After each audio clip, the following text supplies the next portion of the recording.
کہ سمینہ سید سے جو تعلق تھا وہ کتنا پرانا تھا، کتنا نیا تھا، یہ تو ثانوی سی بات ہے، چونکہ وہ قلم قبیلے کی ایک بڑی ممتاز فرد تھی اور اس کا نام، اس کی پہچان بہت پہلے قائم ہو چکی تھی۔ اس کی شخصیت میں یہاں ذکر نہیں ہوا، لیکن پاک پتن کی دھرتی اور بابا فرید شکر گنج کے فلسفے کی، تصوف کی جو روحانیت اور مسرت اور حیرت، وہ سب اس کی شخصیت کے اندر گھل مل گئی تھی۔ اسی لیے اس کی ذات محبت کا ایک استعارہ بنی۔ اس کی مسکراہٹ اور اس کی مسکینوں جیسی معصومیت ہر شخص کو پہلی نظر میں متاثر کرتا۔ تو میرے ساتھ بھی جب ان کا تعلق ہوا تو مجھے بڑی حیرت ہوئی کہ اب ہمیں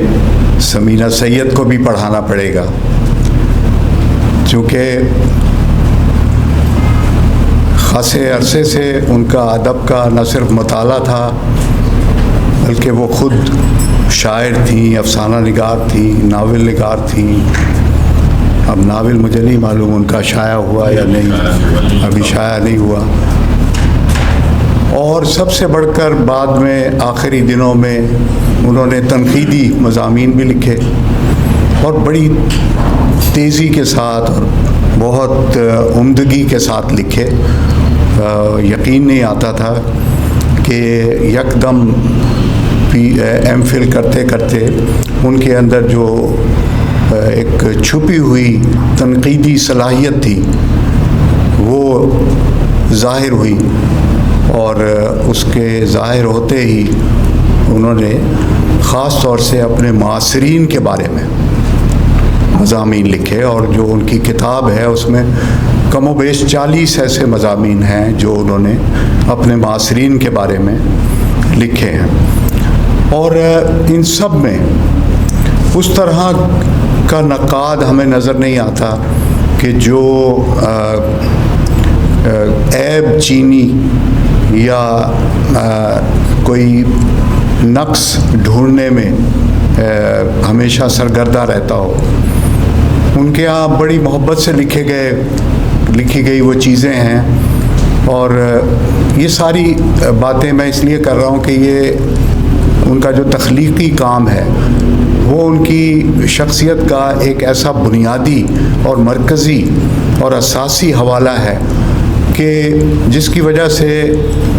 وہ ہمیشہ زندہ رہیں گی۔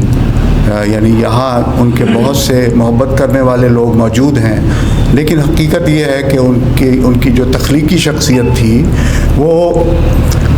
میرے خیال میں تو ہر لحاظ سے مکمل تھی، اس لیے کہ بعض لوگ یقیناً ایسے ہوتے ہیں کہ جن کا وجود جو ہے وہ جوہر پر غالب ہوتا ہے،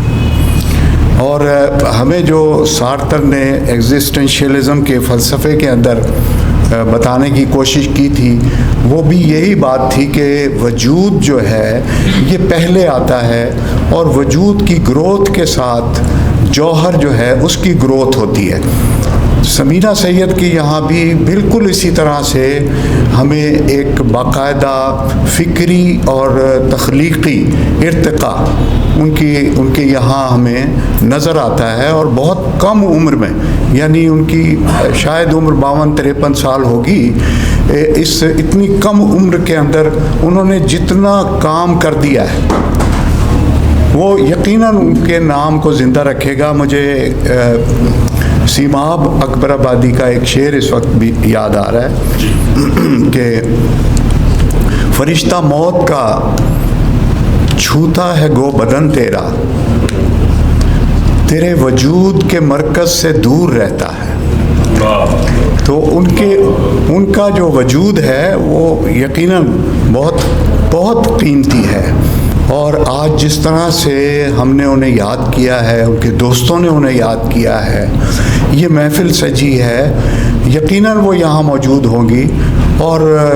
اپنی اسی دائمی مسکراہٹ کے ساتھ موجود ہوں گی، کیونکہ ان کا چہرہ یا ان کی شخصیت اس مسکراہٹ کے بغیر اور ان کی آنکھوں میں جو ایک خاص طرح کی چمک تھی، اس کے بغیر کبھی کسی کے بھی تصور میں آ ہی نہیں سکتا. اس لحاظ سے بہت مکمل شخصیت تھیں اور ہم سب ان کے لیے دعا گو بھی ہیں، ان کی مغفرت کے لیے بھی، ان کے درجات کی بلندی کے لیے بھی. اور اگر شوال یہاں پر ہوتی تو میں میر انیس کا ایک شعر ان کو ضرور سناتا اور آپ سب کو بھی سنا کے رخصت چاہتا ہوں کہ جو زندہ ہے وہ موت کی تکلیف سہے گا. جو زندہ ہے وہ موت کی تکلیف سہے گا.